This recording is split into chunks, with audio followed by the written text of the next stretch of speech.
Se Jesus era tão conhecido, por que Judas teve que mostrar quem ele era? Afinal de contas, será que Pôncio Pilatos queria realmente matar Jesus? A Bíblia diz outra coisa. Porque na cruz deram vinagre para Jesus. Será que realmente as últimas palavras de Jesus lá na cruz foi teletestai? Será que ele falava grego e a Bíblia não menciona isso? Essas e outras questões serão respondidas nesta videoaula, então não percam!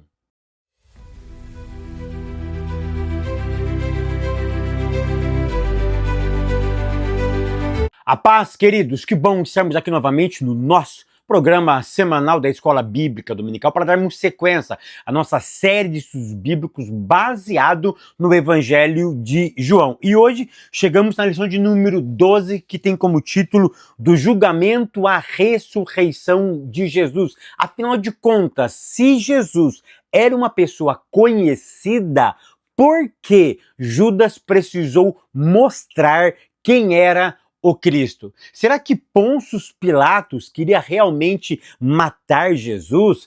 Parece-me que a Bíblia diz outra coisa. Essa não era a intenção de Pôncio Pilatos. Será que ele era uma pessoa boa ou uma pessoa realmente cruel? Ele era um judeu ou ele era um romano? Porque na cruz deram vinagre para Jesus. Você sabia que o ato de dar vinagre para Jesus é um ato muito pejorativo? Era um ato de humilhação? Daqui um pouco vocês vão ver o que o vinagre e aquela esponja eram realmente usadas. Será que realmente o Cristo, ao ressuscitar, foi uma farsa? Será que a ressurreição dele foi verdadeiro? Como que eu comprovo a ressurreição do Cristo? Será que Jesus falava grego? Será que as últimas palavras dele lá na cruz foi a famosa palavra teletestai? Será que realmente isso está no texto sagrado? Para isso você precisa pegar a sua Bíblia. Eu já estou com a minha Bíblia aberta, Evangelho de João, capítulo 19, e depois você lê o capítulo 20, onde vamos mergulhar com precisão dentro desse texto. Tópico primeiro, a prisão e a condenação de Jesus. Quando é que Jesus foi preso? O texto sagrado diz que ele foi preso à noite em uma quinta-feira. O texto vai dizer, Evangelho de João, capítulo 17, o capítulo 18, vai mostrar que o Cristo é preso à noite. E quem o identifica? Judas. A pergunta é, se Cristo era uma pessoa conhecida, por quê? Ele precisou de alguém que apontasse, que mostrasse, olha, está ali. Existem algumas teorias, a primeira ou uma delas é que à noite todos eles se vestiam parecidamente para não ter uma confusão, para não ter um motim, para que no outro dia esse caso não ganhasse uma proporção inimaginável, para que os soldados romanos ou os romanos não ficassem ruim com a comunidade judaica, eles não poderiam errar o tiro, eles não poderiam errar essa prisão. Por isso que pegou alguém de dentro, para não confundi-lo pelas suas roupas. Uma outra teoria é nada melhor ser entregue por um dos seus pares. Eu gosto muito dessa teoria, porque Judas era discípulo. Cristo estava sendo acusado de ir contrário ao Império Romano. Então, se alguém de dentro apontasse para os soldados, para a polícia, ali está, era um ponto positivo no julgamento do Cristo, porque uma das pessoas que estava com ele realmente não acreditava nele e o entrega, o mostra realmente quem essa pessoa era. Então, basicamente, eram esses dois argumentos, para não confundi-lo com outro, para que o Império Romano não ficasse mal ali diante da sociedade judaica, e o outro é nada melhor ser entregue por um dos seus pares. Agora que Cristo é preso, ele é levado de madrugada. É feito o interrogatório dele. Presta atenção, na cultura judaica era proibido, tá, fazer julgamento à noite. A corte romana proibia. Tudo tinha que ser às claras. O texto bíblico vai mostrar que os soldados saíram de porta em porta pedindo para as pessoas testemunharem contra o Cristo. E as pessoas não quiseram. E aí o que aconteceu? O suborno. Pagaram para as pessoas ir testemunhar contra o Cristo. Quando? De madrugada. Fizeram tudo escondido. Não queria ter o alarde da população. Eles queriam que quando acordassem já estivesse tudo resolvido, o Cristo já estivesse sido condenado. Então essa tragédia acontece na madrugada. E aí é levado ele para onde? Para Pilatos. É aqui que mora o segredo. A Bíblia diz que Pilatos não queria crucificar Jesus. Por quê? Olha o que diz João capítulo 18 e o verso de número 38. Diz o seguinte: perguntou Pilatos, que é a verdade?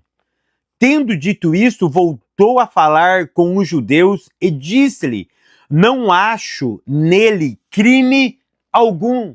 Pilatos não identificava crime neste homem. O Flávio Joséfo vai dizer que Pilatos era cruel e era inflexível. Outros historiadores vão narrar que Pilatos realmente era um homem que não tinha muita sensibilidade. Ele agia dentro dos critérios que ele julgava interessante. Mas nesse episódio, a questão aqui não é insensibilidade ou sensível. Ele julgou o mérito. E dentro do julgamento do mérito, a maneira que apresentaram para ele os supostos crimes, ele analisou que não tinha uma subversão, não tinha crime para levar Cristo à crucificação. É por isso que o texto diz que Pilatos olhou para os judeus e disse, eu não vejo crime algum neste homem. Quem que decide então? Aí manda ele para onde? Manda ele para os judeus. Manda ele para Herodes. Herodes, então, devolve o caso para Pilatos. E Pilatos está decididamente não matá-lo. E aí a Bíblia vai narrar que a sua esposa teve um sonho com o Cristo. E quando ela vê todo esse alvoroço, ela chega até Pilatos e diz, olha Pilatos, é o seguinte, eu tive um sonho com esse homem. A Bíblia não relata.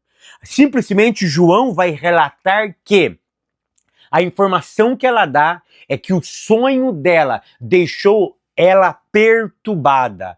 Por quê? Porque provavelmente no sonho mostrava a inocência, a pureza, mostrava talvez a missão, mostrava quem realmente era o Cristo. E esse sonho foi tão convicto, foi tão emocionante, eu passo a acreditar que este sonho não era meramente um sonho, era uma revelação. Era o céu se manifestando para aquela mulher, era os céus mostrando para para os judeus, que esta mulher, ela estava tendo a plena consciência de quem era o verdadeiro Cristo. E o texto sagrado diz que ela sofreu por causa dele. Ela entrou em agonia. O espírito dela, a alma dela entrou em uma tensão profunda, aonde ela sofreu na alma. Ela ficou angustiada. Então ela vai como interceder ao seu esposo para que não fizesse aquilo. Mas tudo isso foi inútil. Por quê? Porque Cristo realmente ele é condenado. Pilatos então toma uma decisão, olha, hoje é um momento onde nós vamos soltar um preso costumeiramente. Soltamos um e prendemos outro. Quem que vocês querem que eu solte? E aí a multidão gritava em alto e bom som que prendesse o Cristo e que soltasse Barrabás. Barrabás. E a tradição bíblica vai dizer que Jesus, então, ele é preso. Acontece o quê? A condenação do Cristo. E o que Pilatos decide? Pilatos decide o seguinte: olha, não vamos matá-lo. Ele decide dar uma surra no Cristo. Ele decide, então, dar um sofrimento, bater nele. E aí, depois dessa tentativa, dessa demonstração que Cristo fosse altamente flagelado, aí entra justamente a história de Barrabás. Eu só inverti aqui um pouquinho. Aí entra a história de Barrabás. Cristo já estava ensanguentado, ele já estava totalmente dilacerado, ele já estava totalmente envolvido de sangue, de martírio realmente. Ele estava no seu corpo trazendo a marca que nos traria a paz. Já tinha começado o seu flagelo. E o ultimato de Israel é: nós não queremos que ele simplesmente apanhe. A ideia não é dar uma surra e soltá-lo. A ideia é levar ele para o madeiro para ele nunca mais existir. Então essa foi a decisão. Pilatos queria apenas açoitá-lo, mas os judeus então decidem matá-lo. E a Bíblia diz que Pilatos, não aguentando mais isso, entrega-o para ser o crucificado.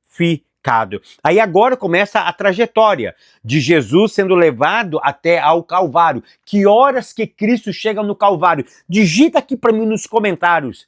Digita aqui nos comentários qual foi o horário que o Cristo foi para o Calvário. Qual foi o horário? Foi 5 da manhã, 3 da manhã? Olha, para quem não me conhece, eu sou o pastor Pablo Segantin. Se você é novo aqui no nosso canal, não perca essa oportunidade. A aula está legal? Você está aprendendo? Será que eu mereço realmente o seu like? Ó, aqui, se você não é inscrito, aqui do lado tem um botãozinho vermelho, clica aqui, se inscreva. Por quê? Porque sempre tem vídeo novo aqui no nosso canal. Curta esse vídeo, faça o seu comentário e compartilha com alguém que precisa aprender esses segredos da Bíblia Sagrada. Agora que você já fez tudo isso, você já curtiu, já comentou e já compartilhou e também já se inscreveu, digita aqui qual foi o horário.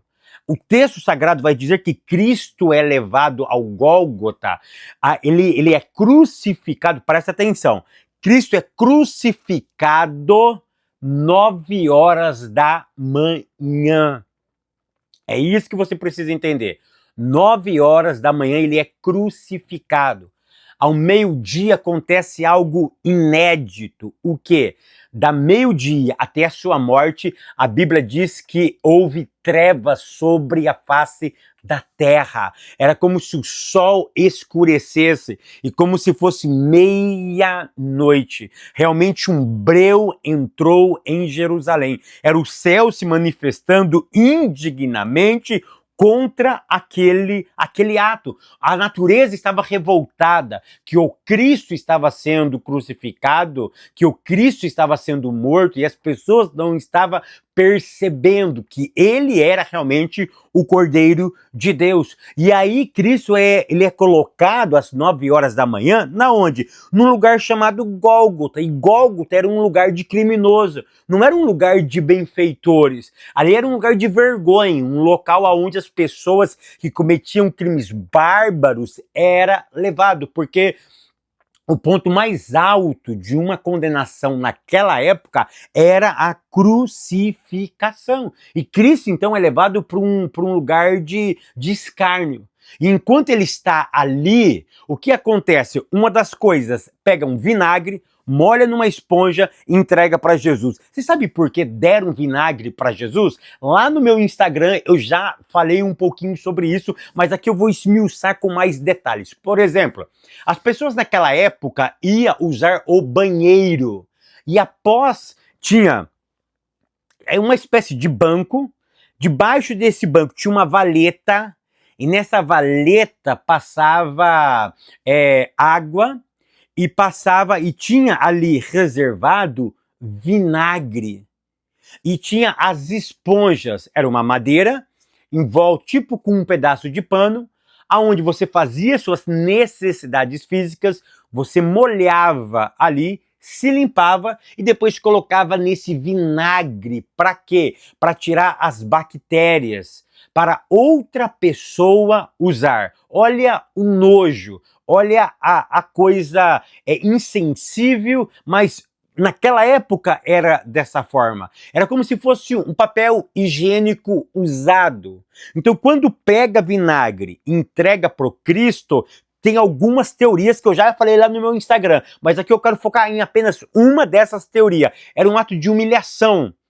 Deu para ele como se fosse para ele enxugar os seus lábios com as fezes das pessoas, porque fezes é algo nojento, é algo impróprio, é algo humilhante para as pessoas, é algo não comestível. E quando entrega aquilo pro Cristo, era como um deboche, era como dizer para ele, olha, você realmente é um verme, você é algo defecante, você é algo insignificante. É essa a ideia quando dá vinagre para o Cristo. E a Bíblia diz que ele rejeita aquela atitude. E na hora que ele está na cruz, ele faz a última oração. E a última oração é teletestai. Teletestai é grego. Eu postei um vídeo no meu Instagram, já bateu 1.900.000 visualizações esse vídeo. E é tão interessante que as pessoas acreditam em tudo aquilo que a gente posta na internet. Presta atenção, Jesus não falava grego. Jesus não disse teletestai. Teletestai é uma palavra grega. O Cristo não falava grego. O Cristo falava hebraico, falava aramaico. Ele se comunicava com o seu povo. Então, quando ele disse lá as últimas palavras, realmente ele disse, está consumado. Aí nós dizemos que Cristo disse teletestai, negativo. Fabio, mas está na Bíblia, é claro, João, ele escreve em grego. É óbvio que ele ia pegar a fala de um hebreu, a fala do hebraico, iria traduzir para a língua grega. E essa frase tinha que remeter a um conceito judaico. Então, Cristo não diz teletestai. Na Bíblia está sendo escrita em grego. E em grego, sim, se lê teletestai. Mas dizer que o Cristo disse teletestai, primeira coisa, não é bíblico. Por isso que você precisa vir estudar teologia comigo. Você precisa fazer parte da nossa comunidade, tá bom? O link eu vou deixar aqui embaixo para quem tiver interesse de estudar teologia comigo. Aí a gente já vimos, agora Cristo, ele morre. Que hora que ele morre? 3 horas da tarde. Precisava enterrar rápido. Fábio, por quê?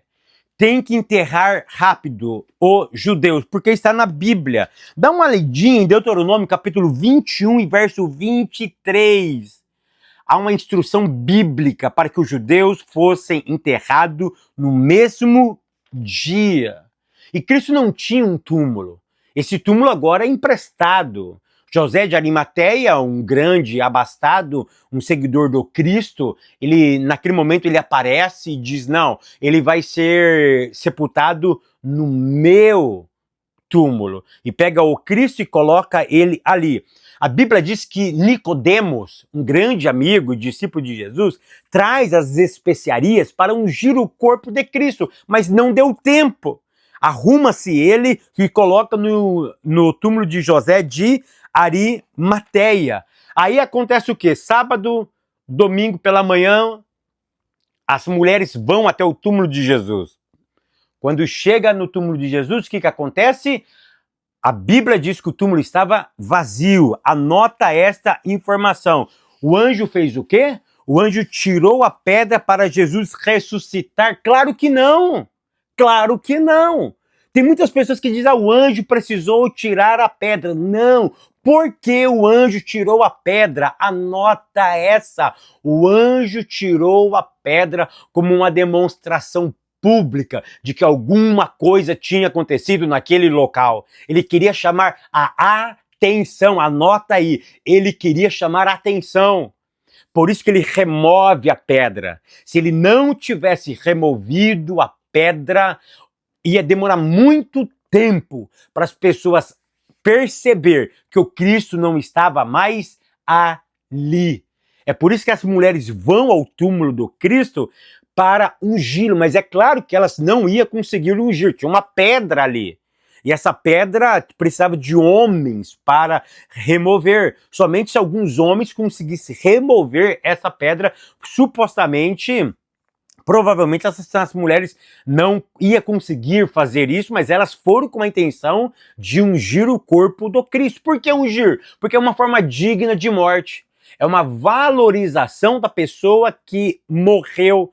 Como não deu tempo, elas tentou fazer isso depois. Quando chega lá, porta aberta, chamou a atenção. Ela olha e percebe que ele não está mais ali. A Bíblia diz que uma das mulheres, quando ela olha novamente para dentro, quem que estava ali? 2 seres espirituais. E eles diziam para aquelas mulheres: o que você procura não está mais aqui. Ele já ressuscitou. E a ressurreição do Cristo é a nossa base. A ressurreição é que sustenta o nosso evangelho. Por quê? Porque a ressurreição é a demonstração que não é uma religião de filosofia, de ideias, de pensamento, mas de atitude. O nosso Cristo, o nosso Deus, é o único que vive entre nós. Fábio, como que você comprova que ele está vivo, que a ressurreição aconteceu simples, muito simples? Quando Cristo ressuscita no domingo,